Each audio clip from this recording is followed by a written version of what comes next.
So marami yung mga stereotype kasi, 'di ba, sirain daw ang Ford. Hindi ko lang sure kasi sa dami ng nabenta namin at na-feature namin dito. Pansinin niyo yung comment section namin at yung mga nagko-comment doon. Mga nakabili sa amin yan eh. Happy pa rin sila, saka okay pa rin yung mga units nila. To be honest, siguro parang ganito, ang ratio kasi ng second hand, siguro nung dati na iba-ibang brand yung iba-ibang brand yung binebenta namin. Siguro ang ratio namin 50-50. Kunwari nagbenta kami ng 10 kotse, yung 50 ron laging may problem kasi used car yan eh. May problema lagi yan, hindi po pwedeng perfect yan.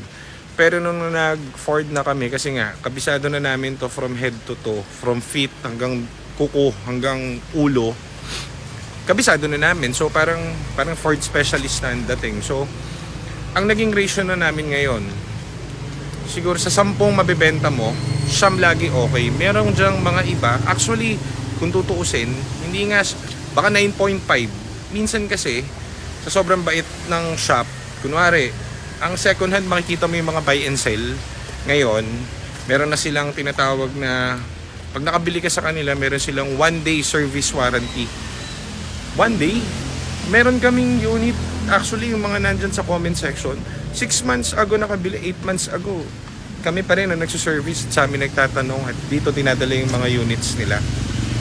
Sa kadahilanan, hindi sa transmission, hindi sa engine, alam mo kung saan, yung basic, kunwari, upuan, yung ilaw, yung so, hindi namin forte, pero dahil dito nila binili, sige, dalhin nyo lang dito. Kung kaya namin, gagawin natin yan.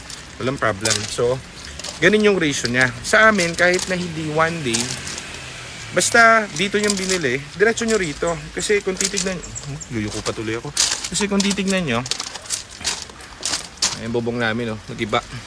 Kasi kung titignan mo, dahil nga medyo easy na sa amin to, kumbaga, sabihin mo lang sa amin problem, alam na agad namin yung titignan eh. Madali na lang for us. So, ito yung isa pang unit. Ito naman, meron tayong isa pang Ford Focus. Nung isang araw na sold na natin yung isang Focus na puti, hatchback. Ito, palit na rin ang buong transmission itong hinayupak na to. Ang problem niyan yung ABS na lang. So, waiting kami dun sa ABS na in-order namin abroad. Okay, so, ito naman, for sale lahat yung nandito. Meron pa tayo doon sa kabilang garahe, mamaya lilibot din ako, pipilitin ko habang umuulan. Ito naman, sold na rin, finishing na lang. Kay Sir, yata to? Sir Philip yata to, itong unit na to. Ito yung galing Muntinlupa. Marami itong Recotitos, katulad nito guys, papakita ko sa inyo. Ang kotse kasi as is where is yan sa mga lahat. Kahapon na binenta kaming Ford Focus na, ito kagaya nito. Palit ang buong trani nun, walang problem yun. Kinabukasan bumalik. Alam mo ang problem niya? Bintana. Ayaw bumukas ng isang bintana.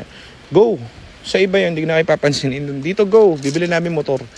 Nasira yung motor niya. Gumagana yun nung bago siya i-release. Kaso, second hand yan eh. Anong nangyari sa kanya, nakita namin, chinek namin yung motor nung bintana.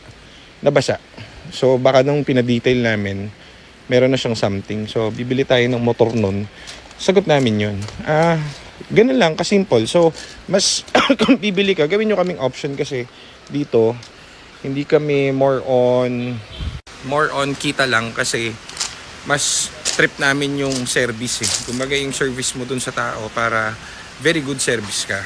Imagine may mga nagbebenta na 1 day service. Kumbaga isang araw, after wala na, goodbye ka na. So dito, may matatakbuhan ka anytime, anywhere. So, pili mo lang dito yung unit, wala kang magiging problem. And mga parts laging available dito sa atin. Ito, pinitinturahan na yung mahiwaga kong upuan. Tignan natin. Yan Isang mag-isang upuan para sa Supremo. Pwede yung bang upuan muna, John? Pwede ba testingin muna? Dede mo sa inyo paano umupo na ganito. Adjust. Ay, ang ganda. Adjust mo daw mga guys. Oy, ang ganda. Ano yun? Pwede ka palang gumanon. Sige, saba. Ba't parang mas mataas to? Mataas ba? Version 2? Ito, may Unahan na tayo sa gilid. Pwede ko na i-adjust yan. Hindi ka matulog mo pa ganito. Ganda, maganda. Hindi, ang inaano ko dyan, matibay kasi, saka sayang kasi. Sayang yan. Sayang kaysa mabulok yung upuan dun. Gamitin ko na lang. Kaya parang hindi na ako bumili guys ng ano, Lazada Gaming na upuan at wala na tayong money eh. Di ba, Johnski? Sayang naman yung dito. Kaya nga. Recycle na lang. Nice, nice, nice. So, ayan ang mga kaganapan dito sa shop ngayon. Boring. Wala talagang... Pero pwede, yun ang cross-platform yun. Wala talagang magawa ngayong araw.